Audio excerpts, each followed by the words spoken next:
Hi guys, I'm Andy. Welcome back to Backpacking UK, the YouTube channel. It's all about hiking, backpacking and wild camping. Right, today we will be discussing, has the wild camping bubble burst? Now personally, I think it kind of has, and I will be explaining my reasons why I think that. I think it was always inevitable that it was going to go this way. But really, what I want to discuss today is wild camping UK in general, social media, YouTube, and what's most important, what we can actually do about it. So first of all, let's talk about wild camping UK. Now, wild camping's probably been around for as long as the tent. To be honest, it's had a bit of a rough ride. It's not strictly legal apart from Dartmoor, and there's been some major obstacles even in Dartmoor, and it's even going to court yet again. So it's really uncertain, the future of legal wild camping in the UK. Now, as we all know, it's tolerated in certain locations. Again, it's been a bit of a rough ride with that because some people don't respect the countryside at all, don't even know what the leave no trace principles are, and it basically spoils it for a lot of people out there. Now, backpacking and wild camping's traditionally been a very cheap way of going on holidays or going on adventures, and to be honest, that is one of the best things about it. It's quite a raw experience. You know, there's no all-inclusive 5-star hotels with backpacking and wild camping, that's for sure. You're really quite slumming it. But one thing I do think is there's always been, you know, people that have come through, either like Duke of Edinburgh, scouts, forces people, or people that have got like office jobs and are just desperate, you know, to get out into the countryside. So there's always people coming through all the time, and I don't think that will ever stop. However, what happened more recently with COVID, we were basically forced to stay at home. All these ridiculous rules, like you couldn't go outside unless you had a dog, and you could walk them for like half hour a day, and all these bizarre things, and it basically restricted everyone to inside their houses. And of course that brought an enormous amount of interest into like hiking, backpacking and wild camping. You know, it was just a completely unprecedented, unforeseen amount of new interest into what we love to do. So since COVID, things have like gradually started to go back to normal. Some people took our hobbies on as like a temporary thing, just till the borders were open, the flights were back on, and just travel was back to normal. So that was always going to happen. So what we experienced during COVID was never going to last long term. It never was. It was completely unrealistic. However, there has been some massive knock-on effects of that, if you ask me.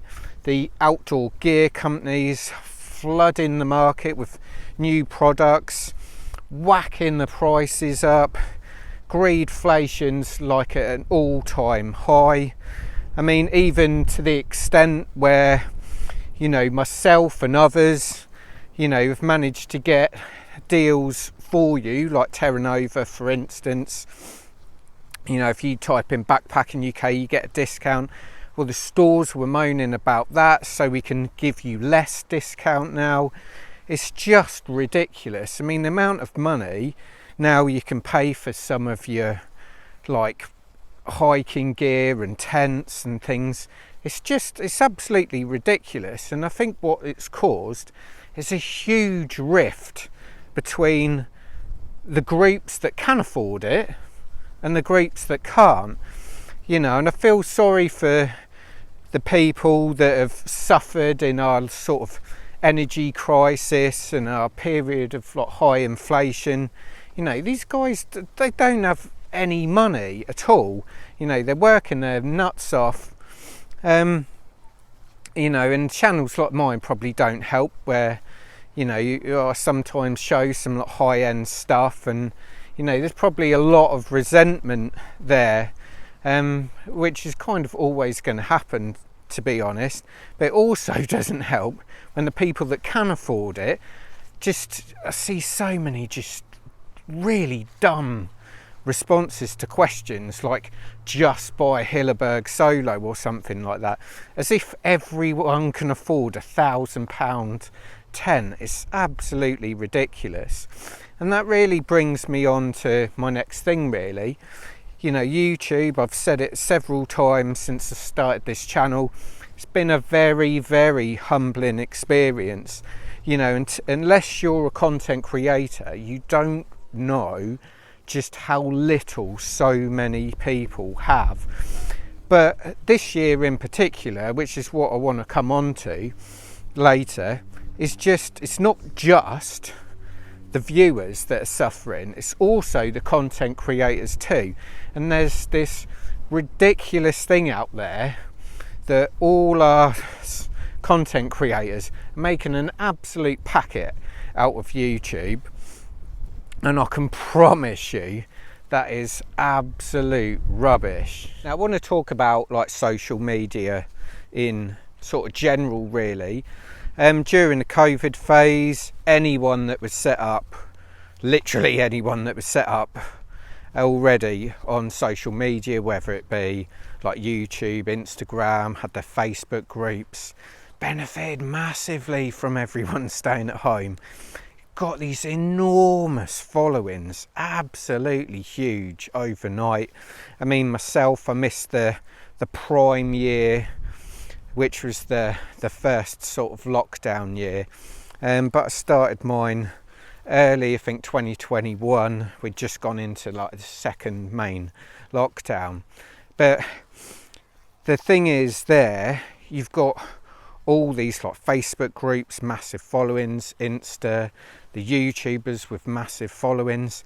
The thing is, they're not real followers anymore. They're just not. The amount of active users is just a fraction. So it's kind of like nonsense, like how big sort of a group or a creator is anymore, because those days have just long gone. You know, and the reason why I'm bringing that up is it just shows the dip in active users, and also the dip in the interest of hiking, backpacking and wild camping. You know, people have moved onto other hobbies, other interests and other types of travel and adventure. And these sorts of groups, again talking about cost of living crisis, and that it's really created a lot of tension. It's not nice to see. Also people, which is again not nice to see at all, some of the more experienced people just got no tolerance for people coming through. You know, they're really unwilling to help them get started. It's just such a shame to see. And you see a lot of belittling. I mean, my pet hate, I absolutely hate Facebook groups. It's just full of keyboard warriors. I think it's just really bad. So next, let's move on to YouTube, seeing as this is a YouTube channel. Now, for those of you that don't know, I'd hate to think what the hourly rate of YouTube is, but it's definitely not minimum wage. It's bloody awful, to be honest. And people just don't sort of understand. I wouldn't really expect them to, but understand the amount of time behind the scenes, answering questions, editing, constantly learning. I mean, God, it's unbelievable. The learning curve never ends. But you know, even for sort of channels like me, that's not here to make money, at the same time I do want something in return. You know, so I don't actively try and get like Patreon memberships, buy me a coffee, super thanks, all that sort of stuff. I think I've ever had 3 people buy me a coffee, 1 person gave me a super thanks, and that's in 5 million views. I've had literally 5 people give me a few quid, which is not what it's about. But at the same time, you know, I am here, you know, to get something from this channel. You know, I know, like, I sometimes wrongly, you know, have tried to do that from, you know, trying to get some gear out of companies and brands. I mean, I'd say 90% plus of what I review is bought and paid for out of my own money. Like I've always said, I reinvest all my money back into this channel. But it's nice to get something, you know, out of it too, some like new, fresh gear. But again, people hate it. People absolutely hate it.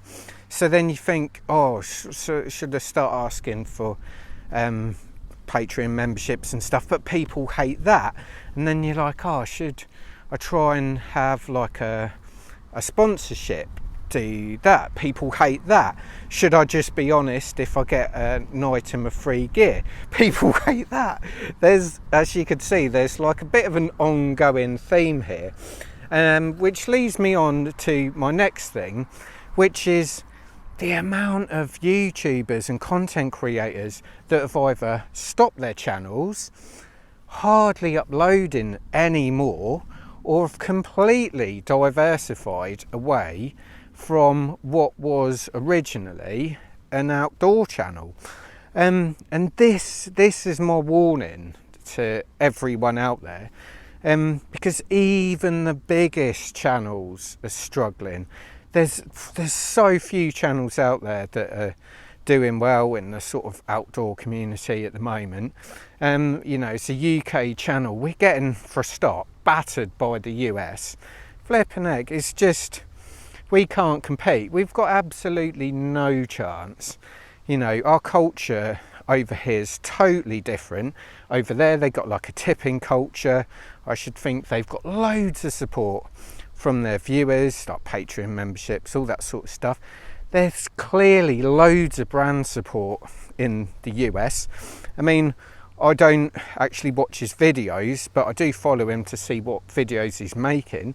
I see like Justin Outdoors doing like, oh, the top 20 sleeping bags money can buy, the top 20 tents and the top 20 sleeping mats. And I'm like, hang on a minute, in those 3 videos, you've got about flipping over 10 grand's worth of gear there. You've got no chance of doing that in the UK. Don't care who you are in the UK. You could be the biggest outdoor channel. You'll never get that support. It's just a different culture that we've got over here. So what I'm really coming to is, if you want to see your favourite UK YouTube channels creating outdoor content, we really need to get behind them. And I'm not talking about me. I've done quite well. I seem to be bucking the trend. You know, everything keeps rising for me. You know, slow but steady. You know, so I'm one of the lucky ones. But I would say, please, you know, get behind the other UK content creators, because you're just going to see less and less from them. At the end of the day, it doesn't cost you any money, right?